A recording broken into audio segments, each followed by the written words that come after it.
Happy Halloween, everyone. This is a very special project and story. It is a limited story and it does not have a set schedule for the other chapters to come out. But this is based off of my own personal crossover that I absolutely would love to see, and it has happened a couple times. But I specifically wanted this crossover between my favorite incarnations of these characters, which you'll be reading about and seeing here. This story is appropriately coming out during Halloween.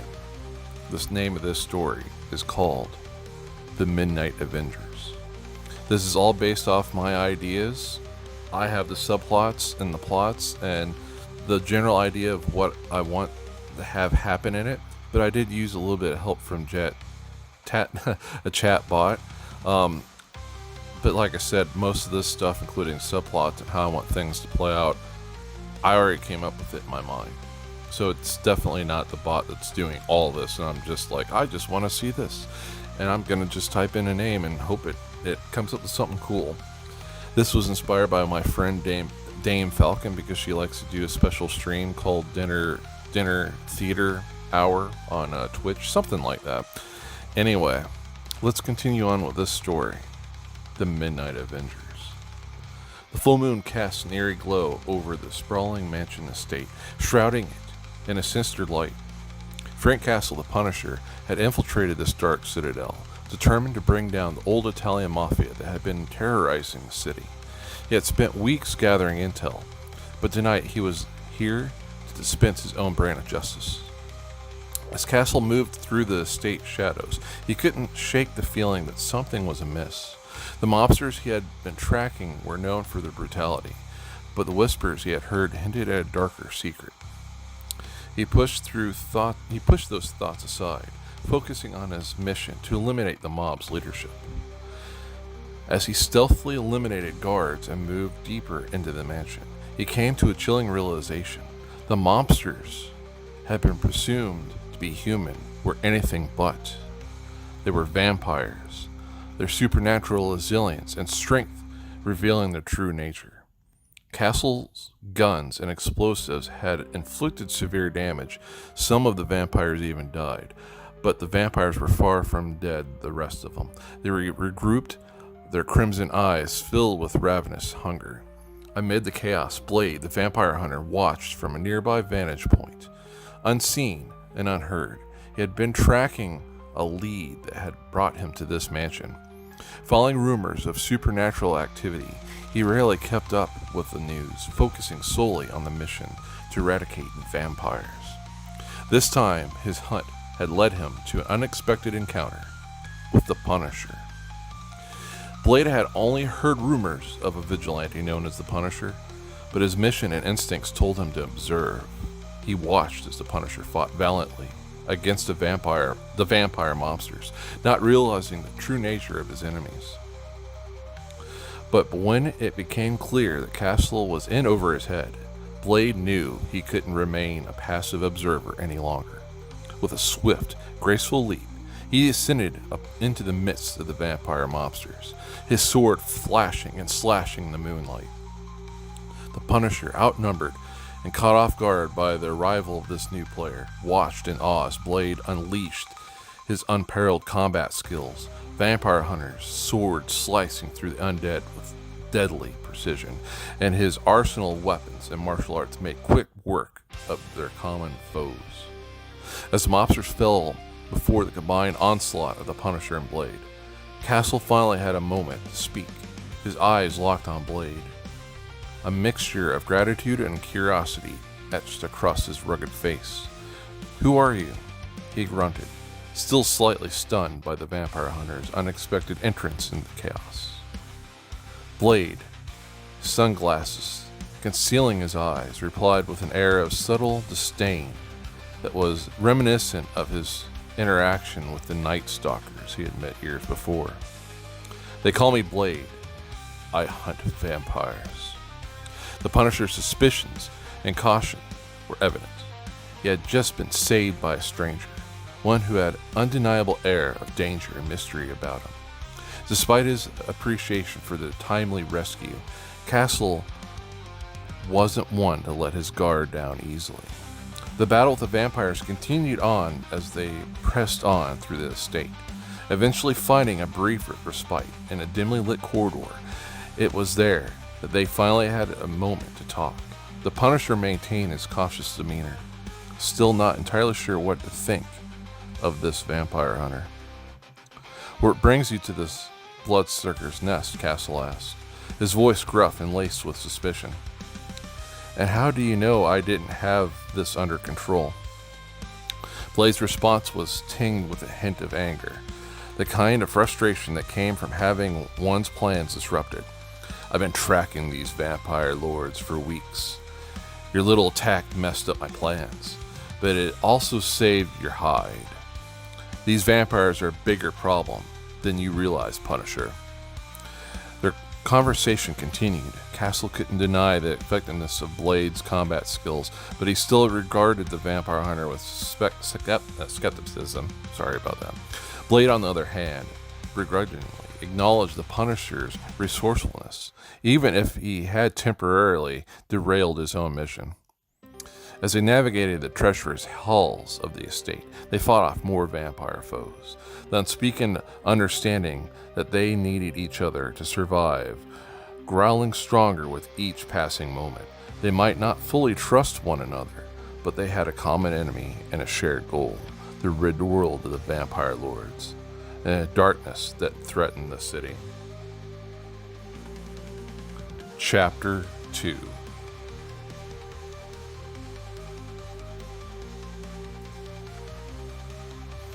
In the estate, the Punisher and Blade continued their relentless assault on the vampire mobsters. Blade couldn't help but notice the inefficiency of Castle's weapons. Silver bullets, garlic, powerful anticoagulants, and sometimes holy water. Blade muttered with a hint of disdain, "You're going to need more guns and grenades to take these bloodsuckers down." Punisher, still cautious of his mysterious ally, responded, excuse me, "I've been dealing with scum similar to this for a long time. Granted, they weren't undead, but my methods do work." Their debate was cut short as a mastermind behind this vampire operation, the vampire lord that Blade had been hunting, made his appearance. It was none other than the vampire lord known as Spike, a notorious vampire known only for his ruthlessness. Spike's blonde hair and leather jacket contrasted sharply with the darkness of the estate. Well, well, who do we have here, and what do we have here?" he purred, his British accent dripping with arrogance. "A pair of vigilantes out for a night on the town?" Blade and Spike engaged in a fierce battle, their combat skills on full display. However, Spike's supernatural abilities gave him an edge, and it wasn't long before he had Blade on the brink of defeat. Just when it seemed that Blade might meet his end at Spike's hands, Punisher took a step back, revealing the big pack that he had had on his back this entire time. Big black duffel bag. Unzipping it, he revealed a military flamethrower, a World War II style flamethrower, its tanks filled with napalm mixed with thermite. The flames it unleashed burned at scorching 10,000 degrees Celsius, a weapon of unparalleled destruction. Blade and Spike were both horrified as they beheld this monstrous weapon. Punisher aimed the flamethrower at Spike, who had a look of sheer terror in his eyes. "Time to meet the sun, vampire," Castle growled, and with that, he pulled the trigger. A torrent of fire and heat engulfed Spike, reducing him to ashes in seconds. They were at an advantage point to escape, and as they retreated, the Punisher was burning the entire mansion down. The mansion was soaked in napalm, becoming a blazing inferno as the flames raged out of control. The Punisher, Blade, and a handful of surviving vampire mobsters barely escaped the burning estate, their alliance cemented by the shared horror of witnessing such destructive power. Blade stood there, watching the flames consume the mansion and feeling a mix of emotions. He had mixed feelings about the Punisher's use of this flamethrower. On one hand, it had taken down Spike, one of the most dangerous vampires he had ever faced. On the other hand, some of the vampires had escaped, and he had never got a chance to question them or discover which vampire houses they belonged to or worked with. Before Blade could voice his frustrations or concerns to the Punisher, his keen senses picked up on something unusual. He heard a whisper, like phrases carried by the wind, though it shouldn't have been possible. The thirst always wins. But before he could react, a violent force struck them both with blinding speed. The attack came from a familiar figure known as Drake. Drake had somehow survived, a fact that defied all logic and reasoning. The Punisher, caught off guard and unaware of the impending danger, was out of the line of sight of Drake, descending upon them with savage fury. Blade's exceptional reflexes allowed him to narrowly evade the initial strike, but the relentless assault from the resurrected Drake was overwhelming. Blade and the Punisher were thrown into deadly battle against this ancient vampire. Drake, as their formidable foe, relentlessly attacked. The two vigilantes struggled to mount a defense. The odds had shifted once again, and the outcome of this confrontation remained uncertain. In the midst of the chaos, the whispering words of Drake, "The thirst always wins," haunted Blade's thoughts. As they fought for their lives, they understood that this battle was far from over. Chapter 3.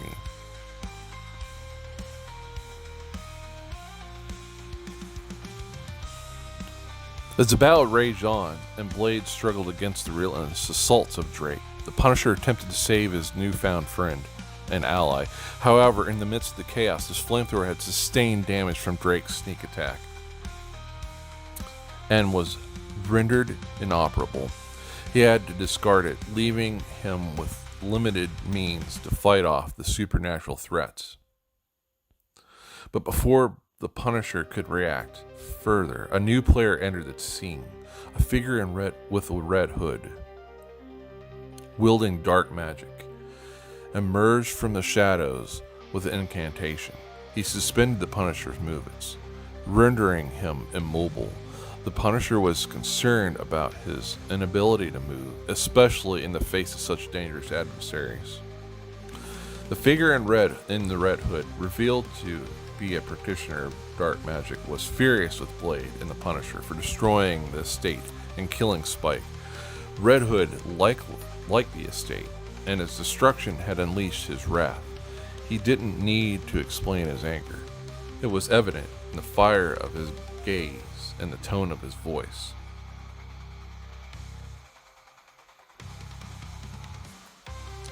While the Punisher was detained by the Red Hood's dark magic, Drake held Blade at his mercy, with his sword pressed against Blade's throat. The situation had taken a dire turn, and the two vigilantes found themselves in a perilous predicament, caught between the wrath of the Red Hood and the resurrected menace of Drake. As Red Hood continued to torture the Punisher with his dark magic, his fury grew with every moment. He channeled the Punisher's own memories, making him relive the traumatic day his family had been brutally taken from him in Puerto Rico. The Punisher's anguish and desperation were palpable, and the Red Hood seemed to revel in his pain. In the midst of the torment, the Punisher watched the estate erupt in a magical explosion within the raging fire. He realized that a powerful artifact had been destroyed by the flames. This revelation further fueled the Red Hood's rage, and he taunted the Punisher cruelly, suggesting that he should use his dark magic to resurrect his family and force the Punisher to kill them himself. The threat hung in the air, a malevolent promise of what might come to pass. While this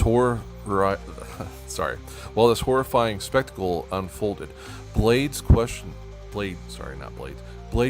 Drake, his voice laced with contempt and disbelief. "For a warrior who lives and dies by the sword," Blade challenged, Why would you work with someone who uses magic?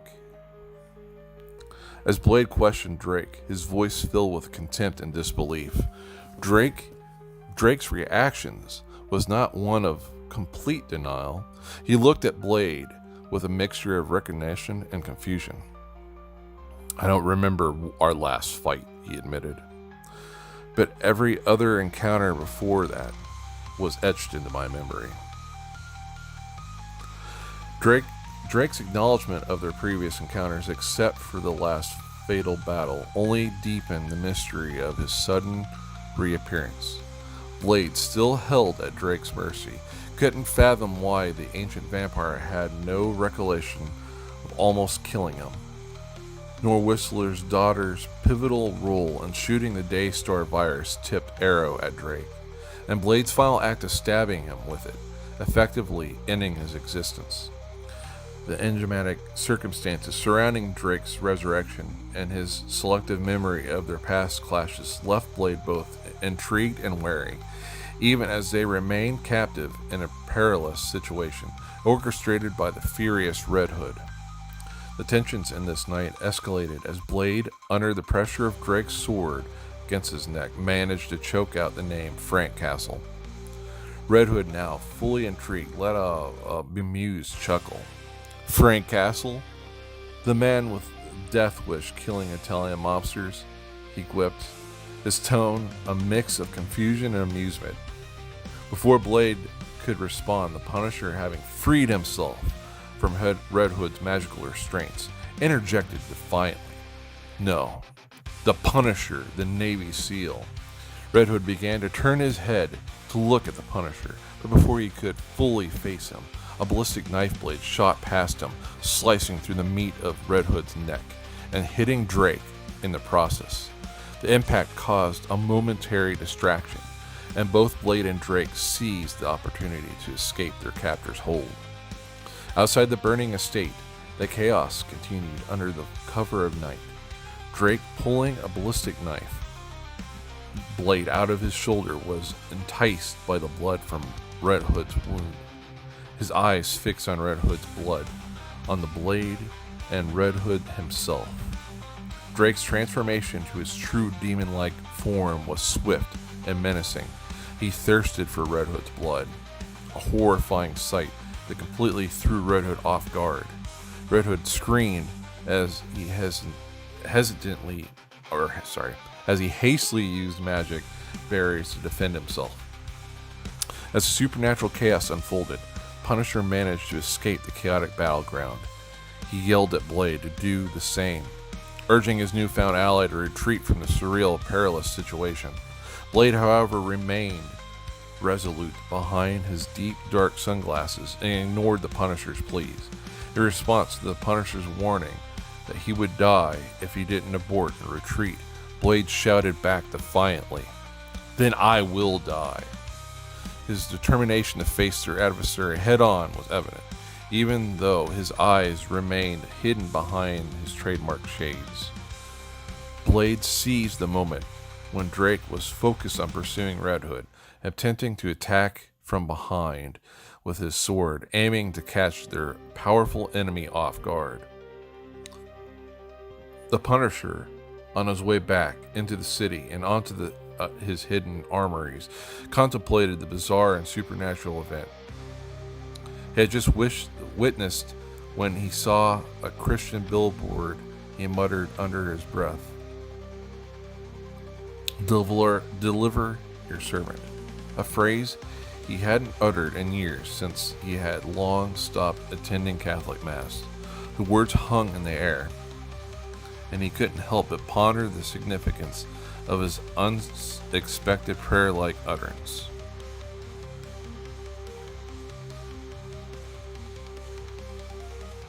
The Punisher, in a slight shock over everything that had just happened, found himself deep in thought as he made his way back into the city. The only thing that he was aware of were the powerful thumping engine of his car and the speeding motorcyclist going the opposite way, a fleeting blur of motion. With the car pushed to its maximum speed and on the countryside and it also vanishing, in the rearview mirror. He yearned to leave the supernatural turmoil behind and return to the familiarity of the city.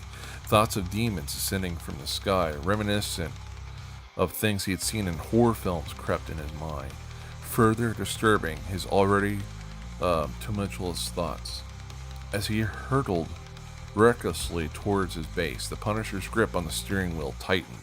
His mind a whirlwind of unsettling images and haunting memories. The road blurred beneath his tires, and the city's lights on the horizon beckoned a sanctuary from the surreal and nightmarish events that had unfolded in the countryside. Chapter 4. The Punisher hadn't realized just how fast he was driving until he attempted to slow down in the outskirts of the city limits. A digital speed detector positioned by the road flashed in red like flames, blinking 124.7 miles per hour, next to the accepted speed limit of 70 miles per hour. His adrenaline-fueled journey had been far faster and more reckless than he had intended. The phrase, "Save your servant," escaped his lips once more, whispered like a plea to an unseen guardian.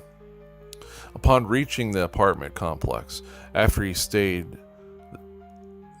narrowly avoided hitting the underground garage door before it fully opened.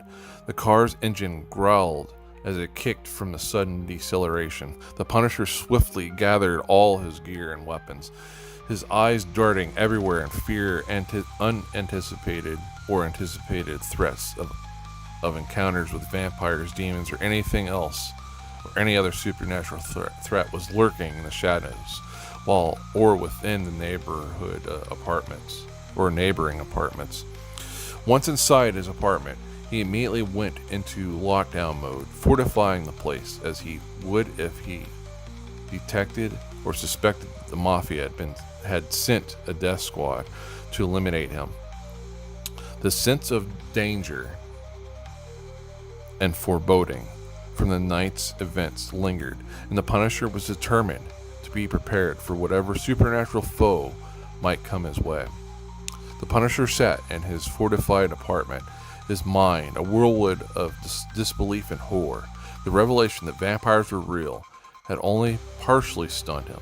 Most of his weapons were still effective against these supernatural creatures, and he contemplated acquiring silver for special ammunition and projectiles, readying himself for the inevitable future encounter. However, what was truly horrifying to him was Dracula and Red Hood themselves. The tales had been heard in the underground about a mobster using dark arts had always seemed like mere rumors, whispered words meant to scare or divert attention. He had dismissed them as the product of drug-addled minds. Now, faced with the chilling truth, his skepticism had been shattered. The knowledge that Red Hood possessed such powerful magic, capable of making him relive the darkest moments of his life, was a reality he couldn't escape.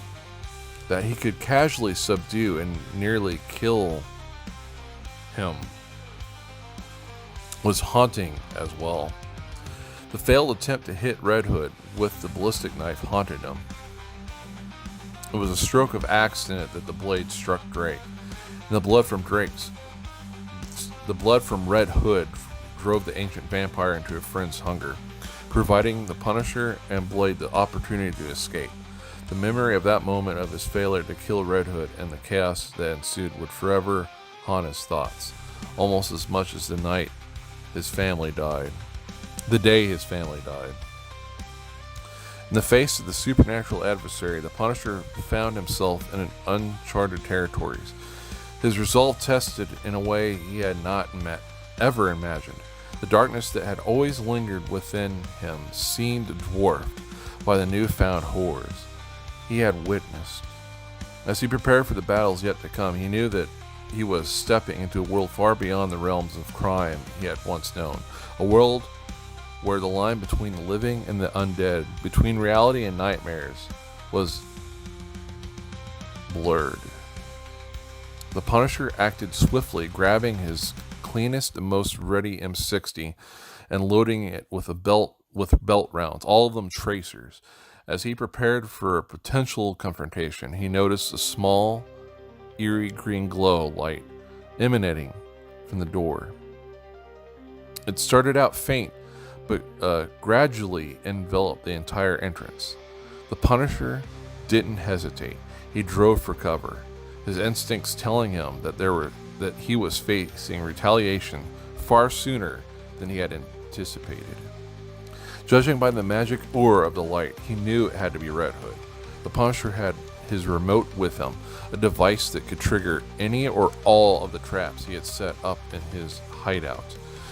He was prepared to use it to take down Red Hood permanently, even if it meant sacrificing himself in the process. In the tense moment, he couldn't help but reflect on the potential outcome. If Red Hood were here, and Blade had indeed fought to the death, it meant that Blade was either dead or worse. He had been turned into a vampire if Dracula had bitten him. The stakes were higher than ever, and the Punisher braced himself for the impending clash with the supernatural forces that sought to consume him. As a strange feeling of calmness washed over the Punisher, he couldn't help but marvel at the sense of peace that enveloped him. All his concerns, even the horrifying image of the night's events, seemed to melt away. It was an artificial calm, but one he couldn't easily resist. Then a voice spoke directly into his mind. "Frank Castle, do not be afraid. I'm not your enemy. You have unwillingly stepped into the world you never knew existed and survived."